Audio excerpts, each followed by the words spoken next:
বৰ্তমানেও 12 লাখ বিঘা মাটি এতিয়াও আছে বেদখলকাৰী কবলত, যাৰ বাবে মুখ্যমন্ত্ৰী হিমন্ত বিশ্ব শৰ্মা চৰকাৰৰ নিৰ্দেশ মৰ্মে প্ৰতি মাহে দুখনকৈ জিলাত চলোৱা হ'ব বুলডোজাৰ, চলোৱা হ'ব উচ্ছেদ।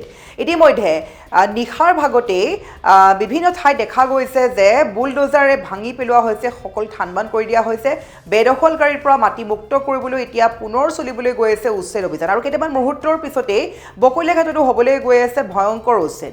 আৰু মুখ্যমন্ত্ৰী হিমন্ত বিশ্ব শৰ্মাৰ নিৰ্দেশ মতে প্ৰতি মাহে ৰাজ্যত চলিব উচ্ছেদ অভিযান। বেদখলকাৰীৰ তালিকালৈ সাজু হৈছে আৰক্ষী। ইতিমধ্যে অসম আৰক্ষী সাজু হৈছে। ঠায়ে ঠায়ে যিহেতু বেদখলকাৰীৰ বৰ্তমানলৈকে 12 লাখ বিঘা মাটি তেওঁলোকে জব্দ কৰি থৈছে, তেওঁলোকে বেদখল কৰি থৈছে, আৰু সেইসকলৰ পৰা মাটি মুক্ত কৰিবলৈ আছে প্ৰায় 12 লাখ বিঘা মাটি। গতিকে 12 লাখ বিঘা মাটিৰ বাবে প্ৰতি মাহে দুখনকৈ জিলা চলাব লাগিব উচ্ছেদ, যাৰ বাবে এতিয়া সাজু হৈছে প্ৰশাসন।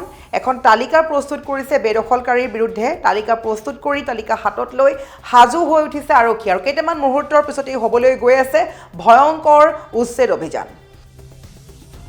আমি জনাই আছোঁ প্ৰতিগৰাকী দৰ্শকক যে প্ৰতি মাহে ৰাজ্যত চলিবলৈ গৈ আছে উচ্ছেদ অভিযান, আৰু বেদখলকাৰীৰ তালিকালৈ ইতিমধ্যে সাজু হৈছে আৰক্ষী। ইতিমধ্যে আৰক্ষী সাজু হোৱা পৰিলক্ষিত হৈছে। 12 লাখ বিঘা ভূমিত চলিবলৈ গৈ আছে উচ্ছেদ অভিযান।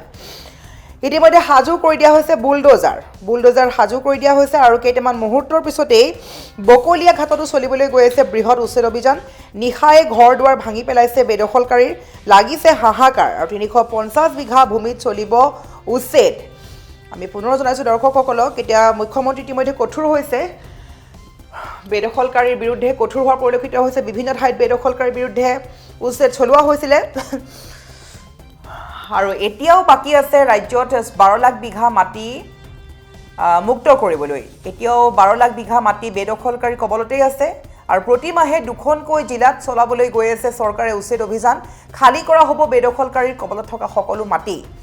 আৰু এইখিনি ক'ব লাগিব, যিহেতু প্ৰতি মাহে দুখনকৈ জিলাত চলাব উচ্ছেদ, খালী কৰি দিয়া হ'ব বেদখলকাৰীৰ কবলত থকা সকলো মাটি। মুখ্যমন্ত্ৰী হিমন্ত বিশ্ব শৰ্মাই ইতিমধ্যে কঠোৰভাৱে এই কথা বাৰে বাৰে কৈছে, আৰু 23 জানুৱাৰীৰ পূৰ্বে ভূমি খালী কৰাৰ নিৰ্দেশ দিয়া হৈছে বেদখলকাৰীক।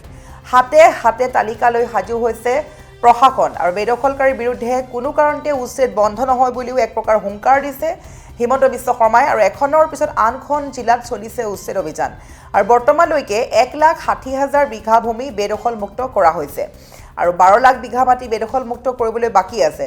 গতিকে জিলাই জিলাই পুনৰ উচ্ছেদৰ বাবে তালিকা প্ৰস্তুত কৰিছে প্ৰশাসনে, আৰু নটিচ দিয়াৰ পিছতেই, অৰ্থাৎ জাননী দিয়াৰ পিছতেই বেদখলকাৰীৰ মাজত তীব্ৰ হাহাকাৰৰ সৃষ্টি হোৱা পৰিলক্ষিত হৈছে। ইতিমধ্যে যোগীঘোপাৰ 688 বিঘা মাটি, কৰেয়া পাহাৰ গাঁৱৰ 320 বিঘা ভূমিত চলিবলৈ গৈ আছে উচ্ছেদ। মেট্ৰিক পৰীক্ষা আৰু উচ্চতৰ মাধ্যমিক পৰীক্ষাৰ পূৰ্বেই উচ্ছেদ নকৰিবলৈ আহ্বান কৰিছিলে বেদখলকাৰীয়ে, আৰু এতিয়া দেখা গৈছে যে প্ৰতি মাহে দুখনকৈ জিলাত হ'বলৈ গৈ আছে বেদখলকাৰীৰ মাটি মুক্ত কৰিবলৈ গৈ আছে। 20 আৰু 21 জানুৱাৰীত বকলীয়াঘাটত, অৰ্থাৎ আজি আৰু কাইলৈ বকলীয়াঘাটত চলিব উচ্ছেদ। মাইক যোগে 2159টা পৰিয়ালক ঘৰ খালী কৰাৰ নিৰ্দেশ প্ৰেৰণ কৰা হৈছে, আৰু ইতিমধ্যে 2000 অধিক লোকক মাইক যোগে সতৰ্কবাণী জাৰি কৰি দিয়া হৈছে, ঘৰ খালী কৰিবলৈ কোৱা হৈছে। আৰু উচ্ছেদৰ জাননীৰ পিছতেই লাগিছে হাহাকাৰ, আৰু আজি কেইটামান মুহূৰ্তৰ পিছতেই ব্ৰহ্মপুৱাতেই চলিব উচ্ছেদ। উচ্ছেদৰ পূৰ্বেই ঘৰ দুৱাৰ ভাঙি ঠাই এৰিছে বেদখলকাৰীয়ে। উচ্ছেদৰ বাবে সাজু কৰা হৈছে বুলডোজাৰ, নিশাই ভাঙি পেলোৱা হৈছে বিভিন্ন ঠাইৰ বিভিন্ন ঘৰ দুৱাৰ, আৰু কেইটামান মুহূৰ্তৰ পিছতেই হ'বলৈ গৈ আছে ৰাজ্যত ভয়ংকৰ উচ্ছেদ অভিযান, আৰু 12 লাখ বিঘা অতি শীঘ্ৰেই বেদখল মুক্ত কৰিবলৈ সাজু হৈছে ৰাজ্য চৰকাৰ। আমি পুনৰ কৈছোঁ দৰ্শকসকলক, যিহেতু 12 বিঘা মাটি এতিয়াও বেদখলকাৰীৰ কবলতেই আছে, গতিকে সেইসকলৰ বিৰুদ্ধে উচ্ছেদ চলোৱা হ'ব, আৰু প্ৰতি মাহে ৰাজ্যত চলিবলৈ গৈ আছে বৃহৎ উচ্ছেদ অভিযান। বেদখলকাৰীৰ তালিকা লৈ সাজু হৈছে আৰক্ষী।